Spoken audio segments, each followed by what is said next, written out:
बिस्मिल्लाहिर्रहमानिर्रहीम। मुअज़्ज़ज़ टीवी के मुअज़्ज़ज़ दोस्तों, अस्सलाम वालेकुम। कैसे हैं दोस्तों? उम्मीद करते हैं कि आप बिल्कुल खैर वाफ़ियत से होंगे और मैं दुआ करता रहता हूं कि अल्लाह आपको हमेशा सलामत रखे, आमीन। दोस्तों, एक छोटा सा सवाल है मेरा आपसे कि क्या मौजूदा वक्त हमेशा कायम रहेगा? मेरे कहने का मतलब ये है कि जो हालात मौजूदा हैं वही हमेशा के लिए रहेंगे। इसी बात को मद्देनज़र रखते हुए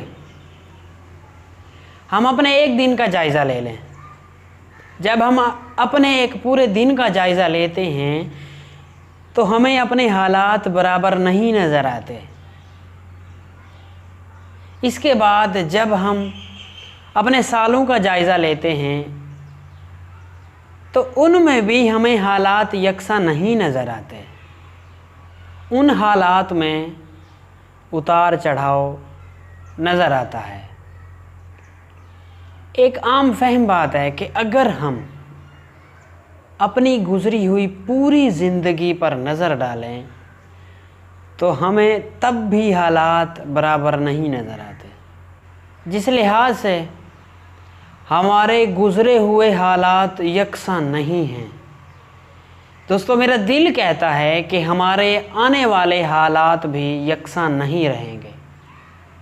उनमें भी उतार चढ़ाव लाज़मी तौर पर होता रहेगा। करते हम क्या हैं? हमारा दिमाग एक मुफ्त की गलत फहमी पैदा कर देता है।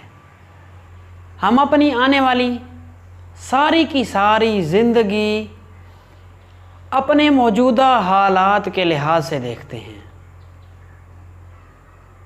कि हमारा दिमाग, जो कि गलत फहमी ही कह लेते हैं, गलत फहमी पैदा करता है कि जो मौजूदा हालात हैं, फ़र्ज़ करें अगर अच्छे हैं तो अपनी सारी की सारी ज़िंदगी उन्हीं अच्छे हालात में देखता है।